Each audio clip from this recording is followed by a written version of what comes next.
mendidik anaknya sudah cara barat, di mana ketemu orang tua cukup hello daddy.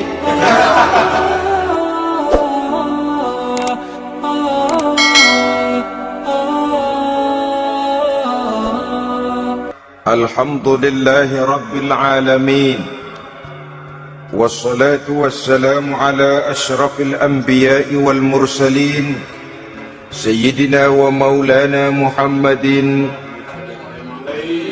wa ala alihi wa ashabihi al-mujahidin at-tahirin. Amma ba'du. Akan datang satu saat nanti di mana kondisimu dikepung sedemikian rupa, yang barat mau menerkam, yang timur mau menghantam, yang selatan mau menginjak-injak, yang utara pun akan menjelajah. Kondisimu seperti makanan di atas meja hidangan. Sebagian sahabat merasa heran dan terkejut, lalu mereka bertanya, "Amin qillati nahnu yauma izin ya Rasulullah?" Apakah jumlah kami pada waktu itu sedikit ya Rasul? Kami sampai dikepung sedemikian rupa? Beliau menjawab, "Bal antum yauma izin katsir." Sama sekali tidak. Kamu tidak sedikit pada saat itu. Bahkan jumlahmu sangat banyak. Kamu adalah mayoritas. Walakinnakum ghusa'un ka ghusa'is sail. Tetapi keadaanmu saat itu persis seperti buih di lautan. Banyak tetapi centang perenang. Banyak tetapi tidak punya daya dan kekuatan. Banyak tapi dipermainkan gelombang lautan, dihempaskan ke tepian pantai tanpa punya makna dan arti. Kondisimu pada saat itu kuantitas yang tanpa kualitas. Saudara-saudara kaum muslimin rahimakumullah, saya katakan tadi, perang yang kita hadapi di zaman sekarang adalah perang akidah. Perang menghadapi peradaban dan kebudayaan yang menghancurkan moral daripada anak-anak kita. Perang menghadapi banjirnya maksiat dan munkarat, yang di tengah-tengah itu, di samping berkewajiban menjaga diri dan keluarga, kita pun juga berkewajiban menjaga anak-anak kita, generasi yang akan datang, mengarahkan dan mendidik mereka sesuai dengan yang dikehendaki oleh Allah Subhanahu wa ta'ala. Oleh sebab itu, pada pertemuan kali ini yang akan saya bicarakan ialah bagaimana idealnya seorang muslim lebih dahulu memberikan pendidikan kepada anak-anaknya. Di tengah satu situasi dan kondisi di mana serbuan datang silih berganti melanda dan menghantam umat Islam, kemana anak-anak kita ini harus kita arahkan? Karena kita orang tua mempunyai tanggung jawab. Anak adalah amanah. Menyia-nyiakan amanah adalah dosa, dan dosa itu merupakan satu dosa yang besar. Bahkan orang tua bisa saja masuk neraka kalau tidak bertanggung jawab tentang anak-anaknya.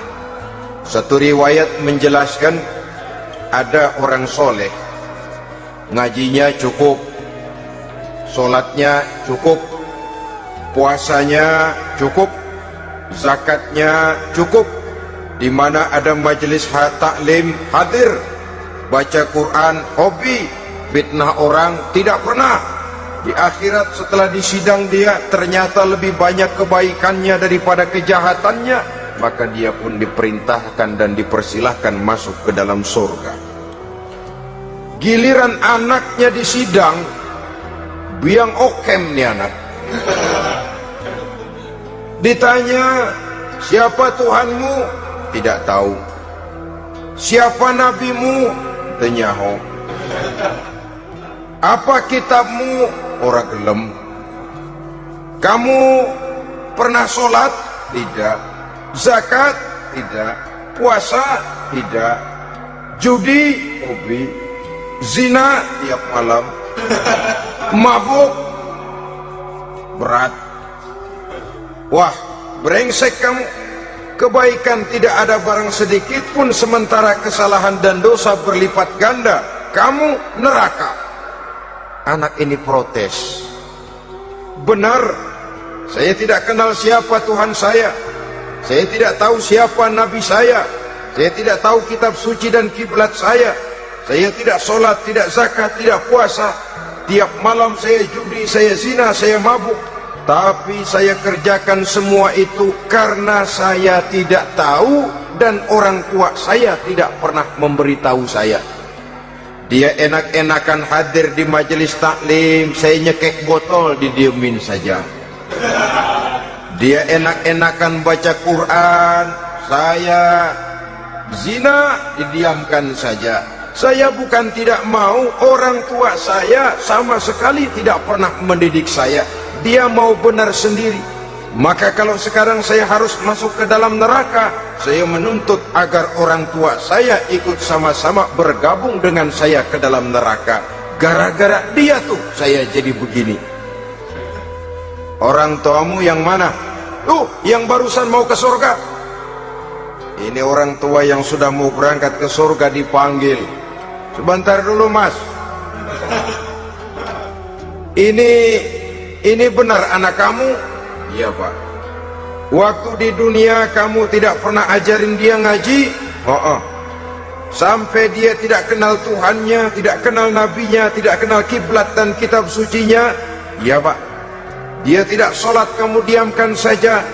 Dia tidak puasa, tidak zakat, kamu bersikap masa bodoh. Bahkan dia judi, dia zina, dia mabuk, kamu pun berdiam diri saja. Iya pak.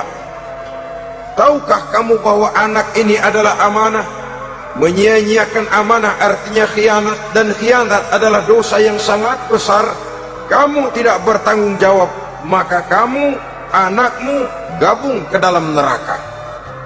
Saudara-saudara kaum muslimin rahimakumullah, itu sebabnya Allah pesan benar-benar, ya ayyuhalladzina amanu qu anfusakum wa ahlikum nara. Hai orang-orang yang beriman, jaga dirimu dan keluargamu, istri, anak, orang-orang yang menjadi tanggung jawab dan kewajiban kita, jaga dan pelihara mereka dari api neraka. Dahulu ada satu tradisi, saudara-saudara. Kalau anak gadis kita dilamar orang lalu bertanya, anakmu mau ngelamar gadis saya, apa sudah khatam Quran berapa kali? Apa sudah bisa baca kitab macam-macam dan lain sebagainya? Sehingga lahirlah satu kebanggaan. Apapun motifnya, tapi pertanyaan semacam ini zaman sekarang sudah langka. Paling-paling yang ditanya kalau anaknya dilamar orang, anakmu kerja di mana? Gajinya sebulan berapa? Kendaraannya bebek apa soang apa-apa? Itu yang kita pertanyakan, berkisar di seputar materi, kerja, job, status sosial dan lain sebagainya. Perkara bisa baca Quran atau tidak nomor 18. Perkara sembahyangnya rajin apa tidak nomor 36. Saudara hadirin, akibatnya terjadi pergeseran nilai. Maka mendidik anak menurut tuntunan Quran adalah seperti yang diberikan contoh oleh Luqmanul Hakim, yang diceritakan dalam surah Luqman mulai ayat 11 dan selanjutnya. Apa pendidikan pertama yang harus kita berikan kepada anak? Pertama, ya bunayya la tusyrik billah. Wahai anakku, jangan sekali-kali engkau menyekutukan Allah. Nak, jaga tauhid, pelihara iman, mantapkan akidah. Ini dasar yang pertama. Sebagai negara yang sedang berkembang, kita sering latah. Kita ingin meniru barat, tapi bukan teknologinya, westernisasinya yang kita tiru. Bukan isinya, kulitnya yang kita ambil. Akibatnya apa? Modernnya belum, orangnya sudah barat. Bergaulnya sudah cara barat, berumah tangganya sudah cara barat, berpakaiannya sudah cara barat, mendidik anaknya sudah cara barat. Di mana ketemu orang tua cukup hello daddy.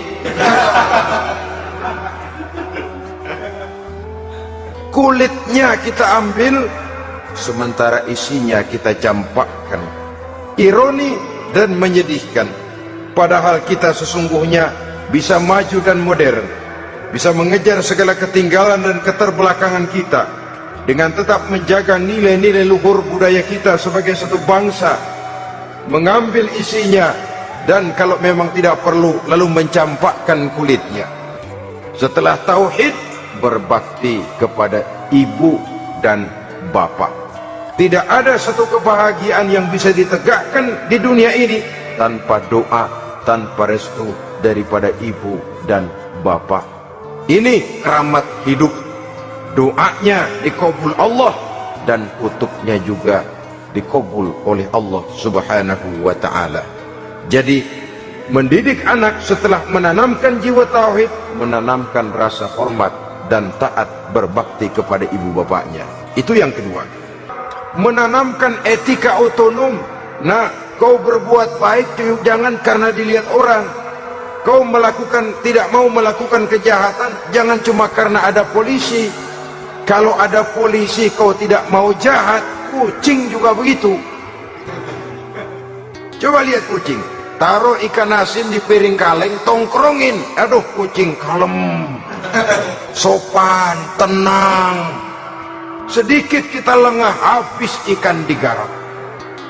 Tapi ditanamkan satu kesadaran, kemanapun kau pergilah, apapun yang kau kerjakan, tersembunyi di tengah batu, di dasar bumi, di puncak langit, Allah pasti tahu. Biasakan hidup dalam suasana keagamaan. Kontrollah sholatnya, kontrollah baca Qur'annya, kontrollah puasanya di bulan Ramadan. Ajaklah anak-anak sholat berjamaah, sehingga dengan demikian dia terbiasa oleh satu suasana yang mendekatkan dia dengan nilai agamanya. Dari sana diharapkan nilai-nilai ilmu yang didapatnya dari bangku sekolah akan menciptakan keseimbangan dengan yang ditanamkan oleh orang tuanya dalam bentuk yang dijelaskan oleh surah Luqman itu tadi. Sehingga apabila keseimbangan ini terwujud, akan menjalin keseimbangan dalam pola berpikir, dan keseimbangan dalam pola berpikir akan melahirkan keseimbangan dalam perbuatannya. Terwujudlah kita harapkan insan yang fid dunya hasanah wa fil akhirati hasanah. Inilah harapan kita semua. Mudah-mudahan Allah memberikan kekuatan kepada kita untuk mewariskan nilai-nilai yang baik kepada generasi yang akan datang, sehingga esok harus lebih baik daripada hari ini, dan lusa harus lebih baik daripada hari esok. Terima kasih atas perhatian saudara. Mohon maaf atas segala kekurangan. Usikum wa nafsi bitaqwallah. Wassalamualaikum warahmatullahi wabarakatuh.